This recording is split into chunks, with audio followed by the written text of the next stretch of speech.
The NFL draft is just 5 weeks away, and the Denver Broncos have flexibility, but we'll tell you why we don't think they're going to take a tight end in round number 1 in this year's draft on today's episode, Locked On Broncos.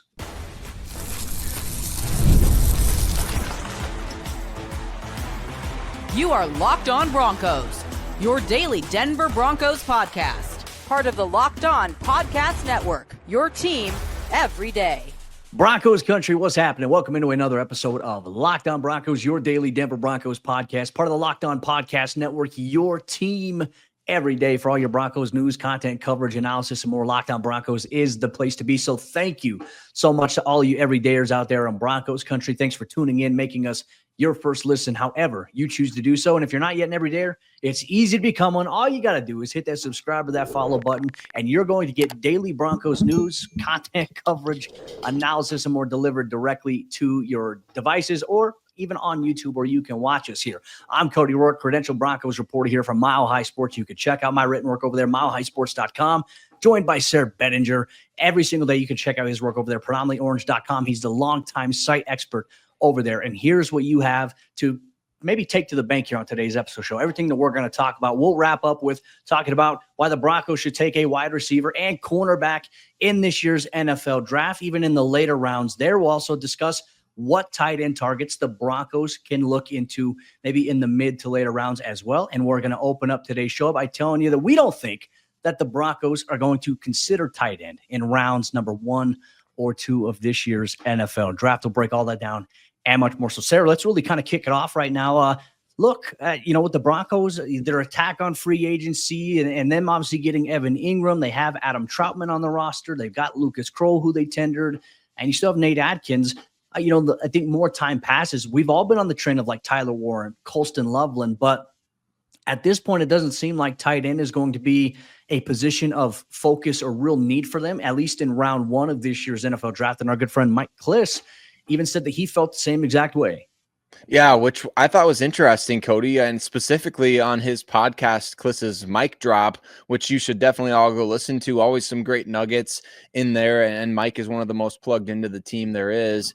But he specifically name-dropped Colston Loveland as somebody that he doesn't think the Broncos would take at 20, which that's been kind of the standard mock draft pick for just about everybody out there all offseason long, hasn't it? Even after the Evan Engram signing, I think a lot of us would agree, like, hey, we'd still take Colston Loveland. Like, Evan Engram signed a 2-year deal and he's 30 years old. So you might as well get ready to plan for the future. You can do the 2 tight end sets like you and I talked about on our Bleacher Report stream this week, Cody, and get interesting with it.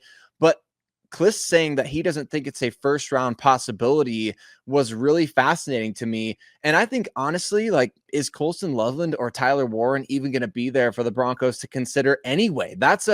And I know that at this time of year, nobody's going to be available wherever the Broncos pick, right? Everybody that we want, Cody, there's going to be more than, 50 guys already off the board by the time the Broncos end up picking. That's just kind of how the discourse goes, isn't it? But I think, genuinely speaking, that these 2 tight ends, the top 2 guys in this class, probably will be off the board by the time the 20th pick rolls around, which I think, it's slightly disappointing if you really wanted one, but at the same time, with Evan Engram in the fold, maybe that's like the Broncos. We know that they think 4 or 5 steps ahead of everybody else, not other NFL teams, but fans and media. Like, they probably already foresee that scenario happening where these 2 guys aren't even sitting there.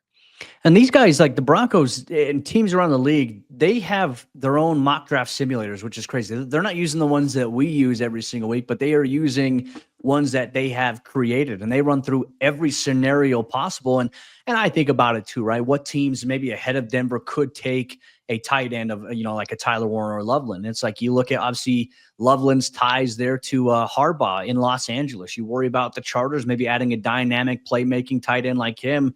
They brought back Mike Williams. They got Ladd McConkey, who the Broncos didn't have an answer for. And obviously they added Najee Harris, which I feel like for them at the running back position, that opens things up a little bit. I think that's an evident upgrade over what J.K. Dobbins did. And J.K. Dobbins was terrific for them. So maybe you're monitoring your division rivals there and you're seeing what they're going to do. And it's like, okay, how can you counter that? All right, they're going to go and get that guy. I also think you don't want to let the Cincinnati Bengals, who obviously are going to have probably the most electrifying offense in the NFL this season, you don't want them to add a tight end like that. Of course, they got Mike Gesicki, who burnt the Broncos last season. But it's like you add one of those guys to the mix, and it's like, dang, that offense is a little scary on paper. But really, the Broncos have to focus on what is going to be the best move for us right now. And I to your point there with Evan Engram, you've got him as your pass catching guy. He obviously is going to be used as a blocker in situations. Adam Troutman is mainly your inline blocking guy that you're going to probably bring in when you go with, extra personnel there. 12 or 13, you can do different things, and you can put guys in different roles. It doesn't necessarily have to be a tight end, but that's why you brought in Evan Engram to be the joker. He's going to be that movable chess piece around here for Sean Payton. And then you got Lucas Kroll, who's still developing. And look, I don't think we're going to bank on Lucas Kroll having a big role here on the offense, but you look at the scenarios all drawn out. What does Denver need the most here when it comes to the NFL draft? And it's like, you don't necessarily need to draft based on need, but what do you need as a team? A running back. To me, this is where I think the Broncos go. I think they go either running back, I think they go defensive line, or I wouldn't be shocked if they added, maybe even a corner in round one. I don't think that would be popular. I think that would be something that sets Broncos country ablaze.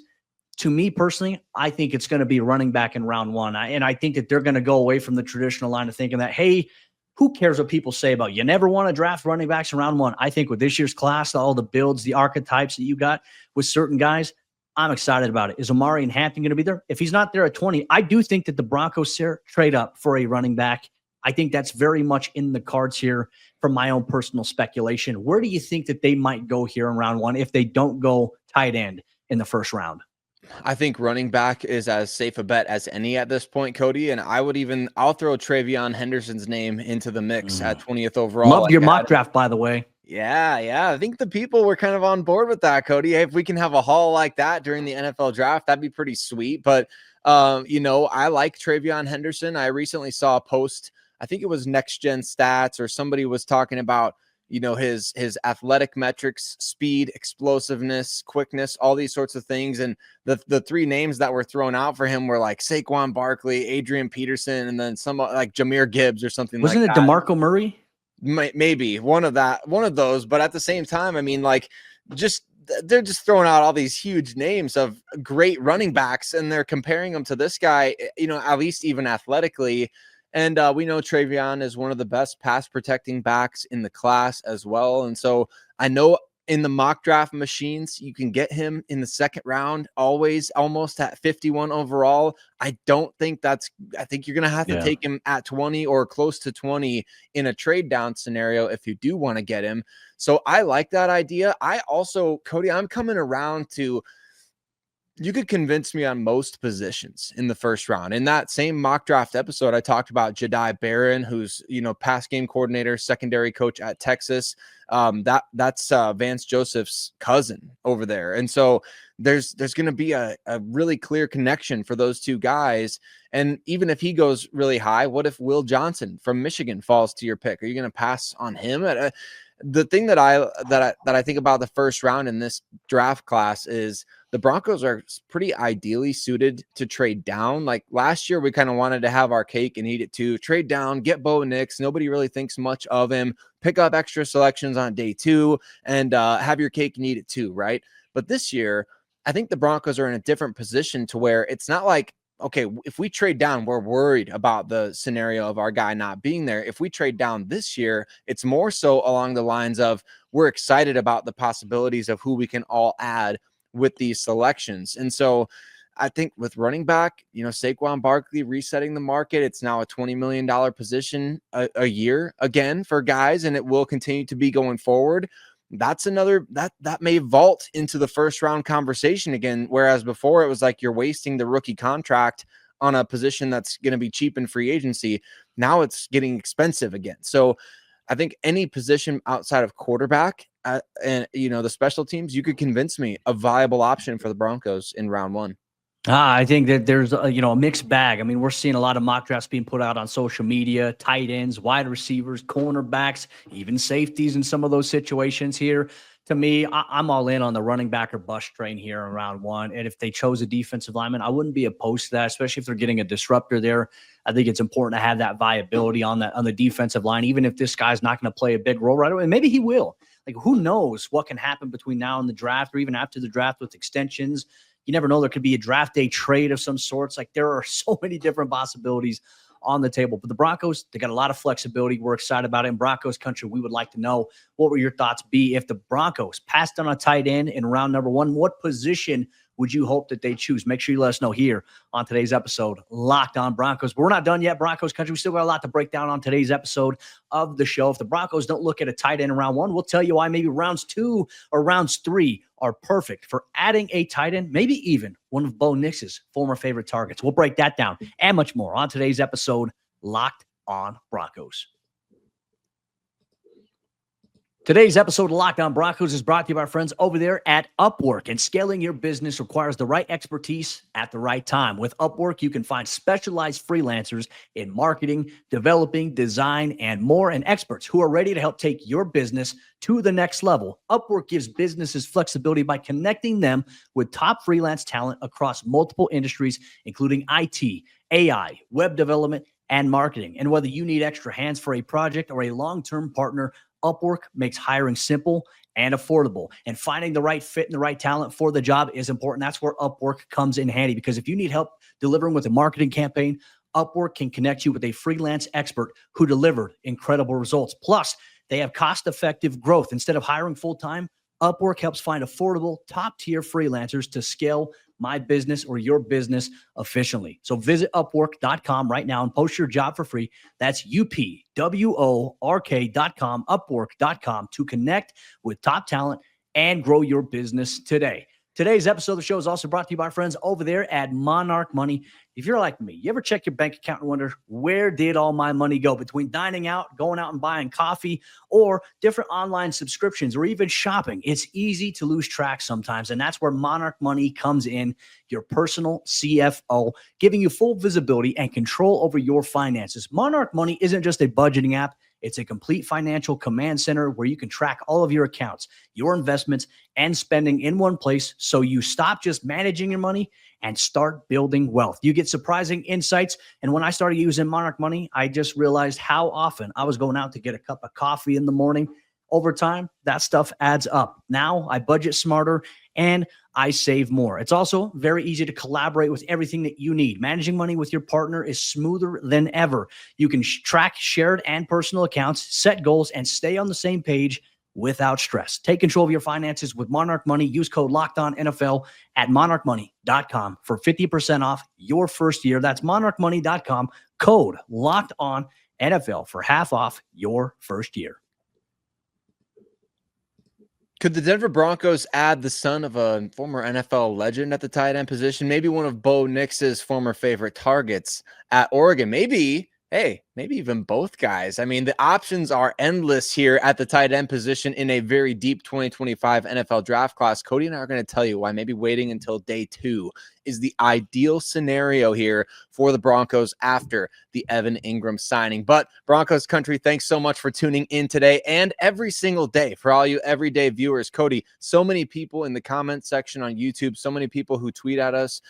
We get to interact with these great people every day, and we want more people to join that growing community. So if you haven't already done so, hit subscribe. It'll take you a couple of seconds, and your boys Cody and Sayre will have you covered every single day for an episode of Locked On Broncos, whatever goes on with your favorite team this offseason, including the possibility of drafting a tight end with a premium selection. And when I say premium selection, I'm talking about one of the top 3, maybe even 4 picks in this year's draft, Cody, that the Broncos have. Of course, the Broncos do have all of their first 4 picks in the draft for the first time since 2021. The Russell Wilson trade, the Sean Payton trade. They depleted the draft capital a little bit, but the Broncos are back in terms of having a full arsenal almost of draft selections. We talked about in the previous segment why tight end in the first round may not be the most sensible option, or may not even be realistic based on who could be available. But let's talk about why on day 2, this could be the sweet spot for them to add somebody to pair up with newly signed Evan Engram. Yeah, I think you got to look at both the short and long-term picture here of the offense, the window in which you have Bo Nix obviously on his rookie deal. And I think you're always trying to find a way to upgrade your playmaking opportunities, right? So right now you got Evan Engram. He signed obviously a 2-year deal here with the Broncos. You know, Evan Engram is going to get a lot of high usage from Sean Payton here. But then really after this season, Adam Troutman will be a free agent after this year. He's entering the final year of his deal on the team. You got Nate Atkins, who may be moving to that fullback position. And then, of course, you tendered Lucas Kroll here in the offseason, so that gives you some cost control over him. But really, the Broncos could be in a position where they're evaluating everything, saying, hey, we're not getting enough from this position, or, okay, the development of maybe one of these players isn't heading to where it needs to be, or in like the case of Adam Troutman, who I think is very solid. I think he's probably going to be the more consistent guy that you have. Not necessarily going to be the most elite level pass catching option for you, but how many times did we see him come up clutch? I mean, he had a one-handed touchdown grab last year. He exploded on National Tight End Day. If he's not the primary target, I think Adam Troutman can be an absolute weapon for you in some way. Not saying he's going to be breaking over, 100 yards, but I think there could be games where you see Adam Troutman maybe come up with 75, 85 yards on maybe 7 or 8 catches there. He is one of those guys where if every other option of your offense is taken away, including Cortland Sutton, and teams are focusing on him, Evan Engram, Marvin Mims, Troy Franklin, hey, you know what? 3rd and 3, and you need a first down. Adam Troutman's a great little dump-off option right there, a security blanket for your quarterback in those situations. I think last year and the last couple of years, we've seen him kind of pigeonholed into being that tight end number 1 here for the Broncos. And primarily because he was their best blocking tight end, they would just put 13 personnel on there, and they would have he and Nate Atkins just block if you're going against a guy like Max Crosby or a TJ Watt, something along those lines, an elite level pass rusher. And it's like, all right, we don't have the dynamic of that passing game because we have to use this guy there. Having Evan Engram helps. Troutman after this year is obviously going to be a free agent. So for me, it's like, why not look in this year's NFL draft to find a guy who can maybe be a move weapon for you? And once again, this is where I am going to use my Oregon Ducks fandom, my friend, and even just say, like, putting the fandom aside, you watch what Terrance Ferguson did at the Senior Bowl in one-on-ones. This is a guy that I feel like could be a great fit inside a Sean Payton system. And of course, if Bo Nix has any intel or insight, he's going to share with Sean, like saying, hey, let's bring this guy in. Terrance Ferguson, he's a workaholic. He's a dog. Bring him into the mix. He doesn't need to be a primary, but he could step into a bigger role next season or 2 years from now. I think you have to upgrade the tight end position from what it has been. And it starts here in the NFL draft, which is why I think, hey, your round 2, round 3 pick, I'm all in on the tight end position there. If it is a guy like Terrance Ferguson, or even you look at LSU's Mason Taylor, you could look at that as an option as well. I know there've been some talks about Harold Fannin. I think that there's just such a mixed bag on him because of where he played, obviously at the college level. People were looking at that like, oh, okay, like, was it the competition? I think this time of year, Sayre, we really have to dive into the film to say it doesn't matter the competition you go against. Ask Quinn Miners, Wisconsin Whitewater. It's about, can this guy come in and does his traits translate well into what your offense needs? That's what the Broncos have to identify here at tight end. I think day 2, day 3 is the perfect opportunity to get a guy who can do that. It 100% is. And like you mentioned with Terrance Ferguson, I mean, that's a guy who it'd be a homecoming for him, not just a return to playing with Bo Nix, but he's a Colorado native as well. So how cool would it be for him to get to play for the Denver Broncos? And I think that these guys can be assets right away too. It's not like they're just going to sit on the bench and rot all season long. Like, they're going to play, and they're going to play a role in the offense.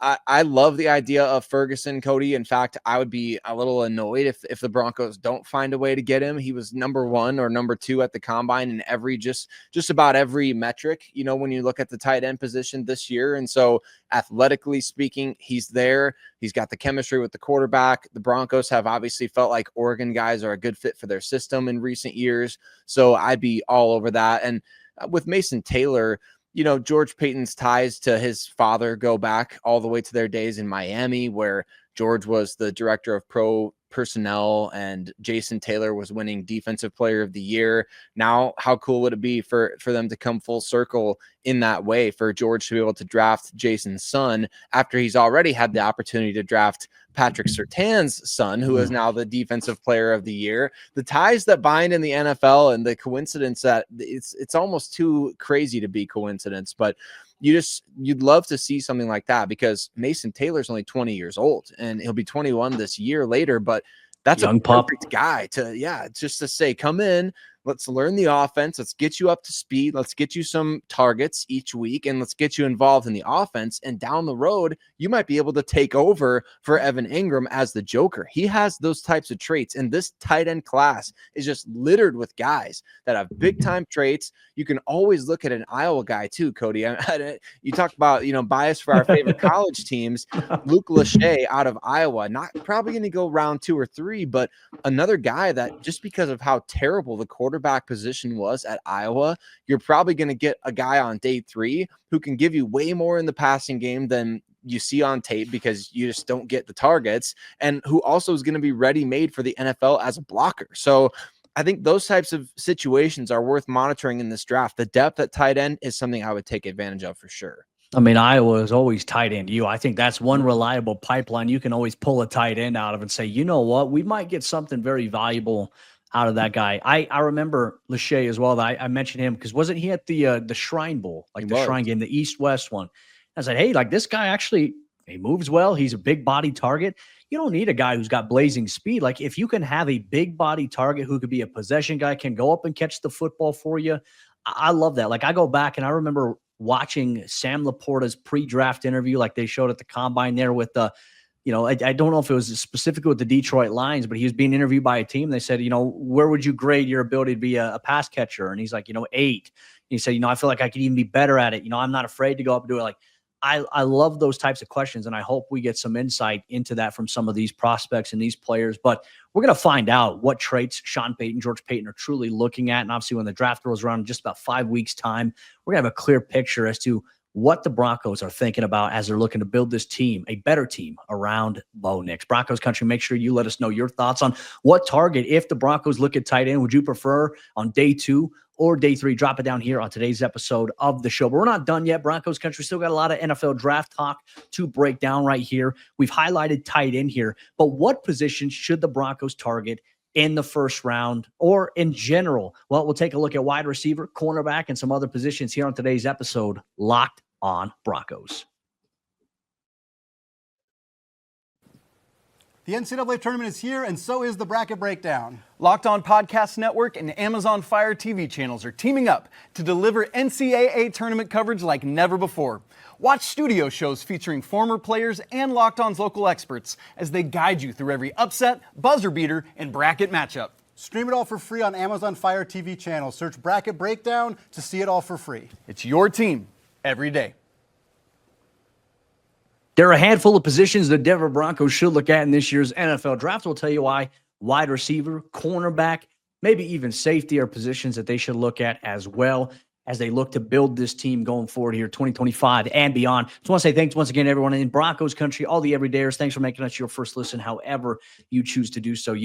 When you need Broncos conversation, content, and more every day, you can turn on your favorite podcast provider or YouTube and know that Sayre and myself, we're going to bring it to you every step of the way here. Sayre, let's go through and talk about this as well. Like, what positions could the Broncos or should they add in the NFL draft? We know that running back is obviously one of importance, tight end, possibly defensive line here.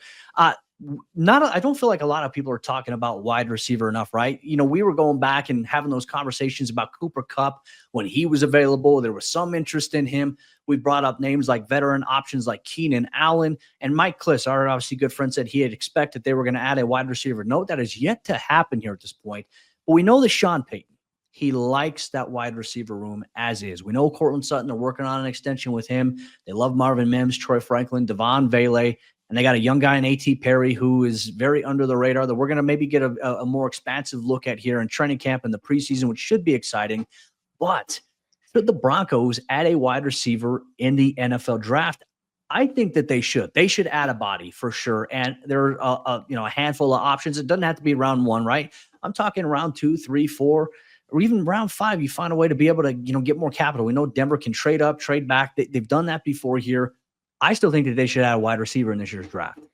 I 100% agree with that. And I think that it's one of those positions that I could see first round or, like you said, all the way to day 3. Like there's no real, I don't think they should take one here. I think they should, wait until later. I think it's fair game for any round of this year's draft. Generally speaking, the first round of the 2025 draft seems like folks are considering McMillan from Arizona and Golden from Texas as 2 first-round guys.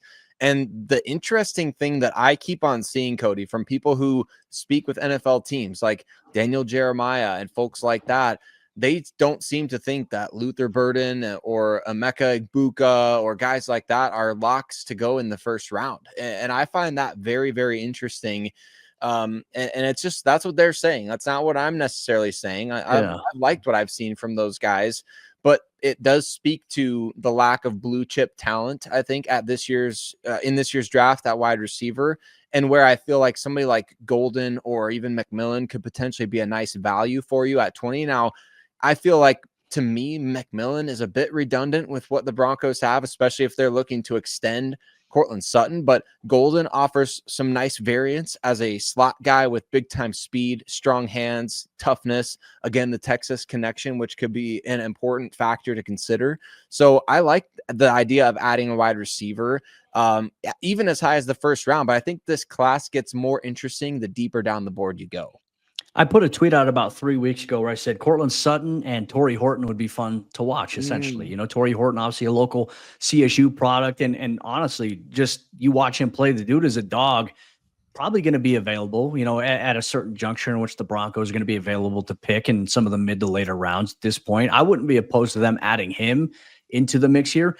I do find the Burden conversation very interesting. Look, I went to Mizzou. I graduated, got my master's degree from there. And, it's been fun talking with guys like Tyler Bidet, who he and I had the same professors.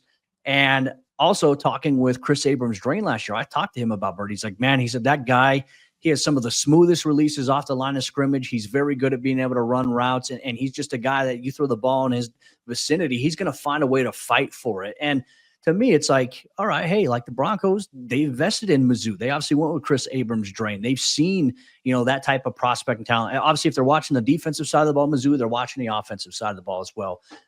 I'm very curious to see what drops some of these guys maybe out of the round one conversation. Like, what is it? Because that's the thing. Like, people are saying, I don't really necessarily have him as a round one guy anymore. Well, what's dropping him? Like, nobody is giving a reason for it. And I do think analysts like Daniel Jeremiah, I think a lot of these guys can say some of the stuff out there. And I do think it impacts a little bit of maybe how teams perceive them, because teams, as you mentioned, like Sean Payton says, hey, we got to be very careful who we pay attention to on the NFL train or the NFL bus, because it's always moving and you got to know when to get off.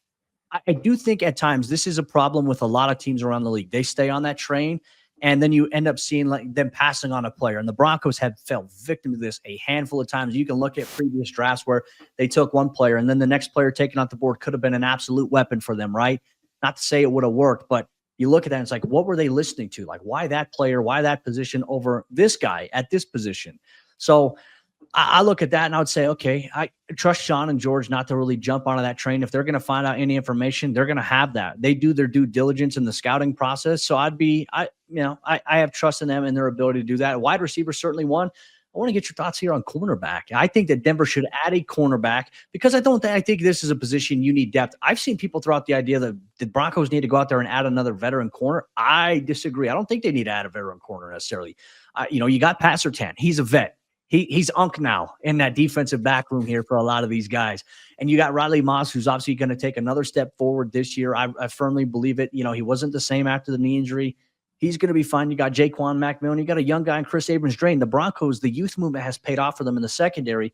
Would a veteran hurt? No, not necessarily, but bringing another veteran just might lead to another Levi Wallace situation. And then you're asking yourself, why didn't we just trust our gut and go with the rookie who could play well? And obviously we saw that with Chris Abrams-Drain.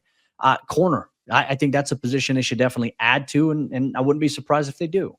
Yeah, I think that, like we mentioned earlier with Jediah Barron from Texas, who played a lot of different positions for that defense, playing safety, playing nickel, playing, the big dime linebacker role, playing outside corner, doing all those different things. And he's somebody that I could see the team viewing as an upgrade over Macmillan in the slot. As last year, it wasn't Macmillan's best year. I think 2023, he was a little better. And last year got a little grabby at times, gave up some big plays at times, still showed progression. I think you're willing to live with those things from young players, certainly. But now we're getting to the point to where another contract is getting close to being on the table for him. And do you want to lock in for a 3-year deal or a 4-year deal with your guy that you've been developing? Or do you feel like, all right, at this point, now we've got 2 years of sample to see like, hey, this is what we're getting from him. And you feel like you can upgrade just like the Broncos did with PJ Locke in free agency, right? I mean, a lot of times you want to stick with the guys that have been developing in your system and came up from nothing in your system, but a guy becomes available that you feel like can be an upgrade and you go for it. And so I wouldn't be mad about a Barron at all. I mean, the thing that I get, I don't know, the thing that kind of doesn't sit well with me, Cody, is the idea of like, let's draft this guy or let's sign this guy and throw Riley Moss into the slot. I mean, that to me is you're creating 2 areas of uncertainty as opposed to just replacing one area that you feel like could be upgraded. And so that I don't love that idea. And I also don't necessarily love the idea of a round 1 safety after signing Hufanga and keeping PJ Locke around. But I do think that there's validity to, man, this Eamon guy from South Carolina is crazy, or Malachi Starks from Georgia, going to be a decade-long starter in the league. Like, those guys are good.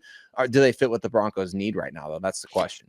That is a great question. And also, like, the thing is, I think in today's NFL, like, if Jaquan McMillan goes down, you need another guy that could play inside the nickel and the slot and be effective there. Of course, Riley can do it. I'm not saying that Riley can't. I know for a fact Riley can do it. But you're best suited with Riley on the outside there. You can move Riley around a little bit, but you need that depth. You got Chris Abrams drain, which also allows you to have that flexibility there. But I think you need another guy that can cover inside the nickel. And I think that's definitely going to be on the table here for the Broncos. And look, I've even seen people say the Broncos should move Riley Moss to safety. I don't understand where this came from. They're like, well, he's fast. He can do this. Let Riley play corner. Riley excels at corner. And look, I think the idea like, well, you could just move him to safety, make your strength even better. There's no guarantee of that. I think it's silly. I think Riley would even think that the notion of him having to move to safety would be absolutely silly. So can we not suggest that, Broncos country? I think Denver's in good hands there, especially with, you got guys like JL Skinner, who they're very impressed with. They want to see a little bit more from him, and he's going to get that chance here this upcoming season. Devin Key, who they like a lot. And then, like I said, you still have PJ Locke. You got Brandon Jones. Now you got Talanoa Hufanga. Safety is the least of my worries at this point here for the Broncos. Corner is the least of my worries, but like I said, that's one position you can never have enough depth at going into the regular season. So that's where I'm excited to see things kind of play out here for the Broncos. And, of course, they have Reese Taylor, who's already on the roster. It was an undrafted guy who knows one of those fun stories we saw in the training camp in the preseason. He wanted to make the 53. The Broncos wanted him on the 53 last year, but they had other needs, and they were lucky enough to bring him back onto the practice squad. So I'm very curious to see how things go. But, Sayre, we got 5 weeks until the NFL draft in Broncos country. In that meantime, and there's that build up there. That means, hey, Mondays, they're going to be mock draft Mondays, and you have the chance to get involved. We're creating a rule for you here beginning this week. Sayre and I, we're going to open it up on Twitter at Cody Roark NFL, at Sayre Bedinger, at Locked On Broncos. And our rule is you must send us your mock draft, but the rule is you must trade up at least 3 spots for a player. What does that look like? Who are you going to get? The best one will get broken down here on Monday's episode of Locked On Broncos. We'll see you then.